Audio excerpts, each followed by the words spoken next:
There's this very specific question I get asked a lot. Can you just replace your catalytic converter with a straight pipe? It sounds simple, like swapping an old light bulb for a new one. But as with most car things, there's a world of complexity under the hood. A catalytic converter's job is unsexy. It gobbles up toxic gases and spits out something less nasty. But they clog, rattle, or get stolen, sometimes all in the same month. The price of a new one? You're looking at $900 to $2,500, which will absolutely ruin your morning coffee. When people think straight pipe, they're picturing more horsepower, more noise, and maybe, just maybe, the chance to sound a bit like a Fast and Furious background character. The reality is, yes, your car will roar, but you'll probably also get an angry check engine light and a cloud of guilt-inducing emissions. If you're set on doing this, the process is mechanical, but not magic. You'll need a Sawzall or angle grinder, wrenches, safety glasses, and ideally a couple of trustworthy jack stands. This is a Saturdays are for wrenching type of job, not a lunch break hack. Before you go full demolition derby, jack up the car and let that exhaust system cool down.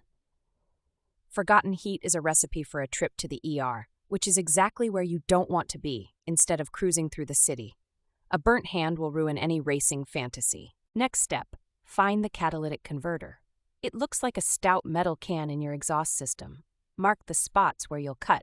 Check twice, measure 3 times. This is one of those mistakes cost $400 steps. Carefully cut out the catalytic converter. Sparks will fly, literally. Keep a fire extinguisher nearby. Any fuel vapor or dry leaves nearby and you could become a headline no one wants to read. Don't be that cautionary tale. Here comes the straight pipe part. Line up your replacement pipe where the cat used to be. Pro tip, get a piece that fits snug.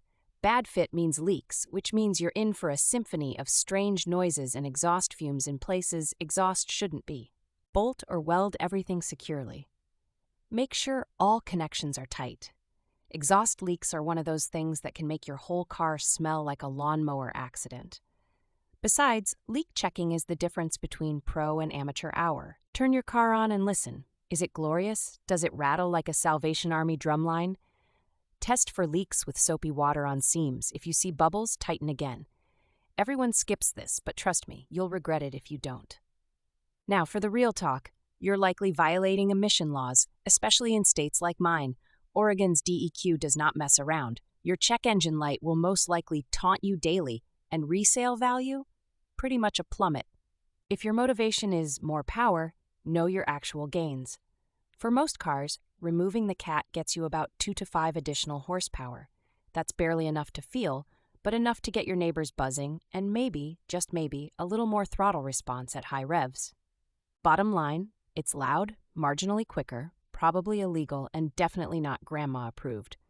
Some decisions are about numbers and performance, others are about style, risk, and whether you like living life with a dash of mischief. Choose your own adventure, but don't say Scott in Portland didn't warn you.